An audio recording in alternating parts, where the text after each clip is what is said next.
અત્યારે આ કથા ઉપર બે વ્યક્તિનો હક છે, નરેશભાઈ, ઘનશ્યામભાઈ. હા, તમને બધાને મળે. જેમ ગાય દોવા દે ને, તેને વાછરડું છૂટું મૂકે ને તો ગાય દોવા દે. આમાં જે લોકો જેની પાસે ગોધન હશે, મેં તો દોઈ પણ છે ને રાખી પણ છે, પણ એ પેલા આપણે વાછરડું છૂટું મૂકવું પડે. એમ કનૈયાએ ગીતા કીધી ને ત્યારે પેલા અર્જુનને છૂટો મૂક્યો છે. એટલે અર્જુનને કેવા હાટું ભગવાને શ્રીમદ ભગવદ્ ગીતા કીધી, પછી આપણને બધાને મળ્યું એ તો પ્રસાદ કહેવાય પ્રભુ.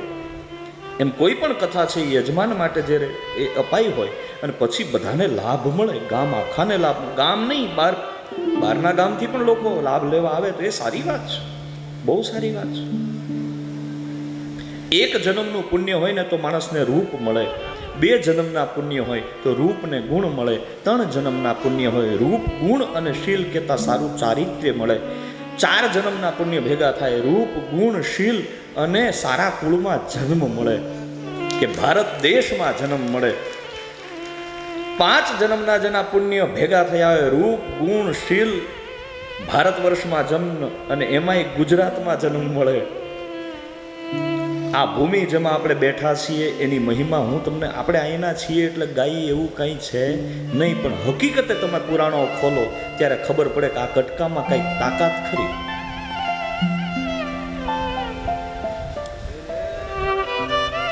કેમ ભાઈ કૃષ્ણ ભગવાનને વ્રજ છોડીને અહીંયા જ આવવાનું મન થયું?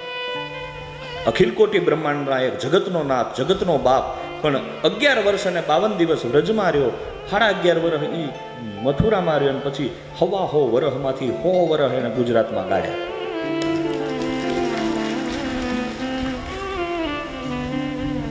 આ દેશને જ્યારે મુક્ત કરાવો તો મને ઇતિહાસ યાદ કરવા દો.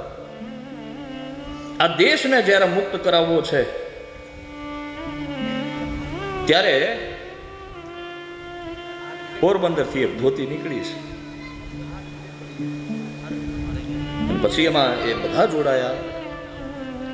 સિદ્ધાંતો વિચારો સૌના અલગ અલગ હોય એ વાત અલગ છે, અને એ જ દેશને એક લોહ પુરુષ જો કોઈ આપ્યો હોય તો આ ગુજરાતની ભૂમિએ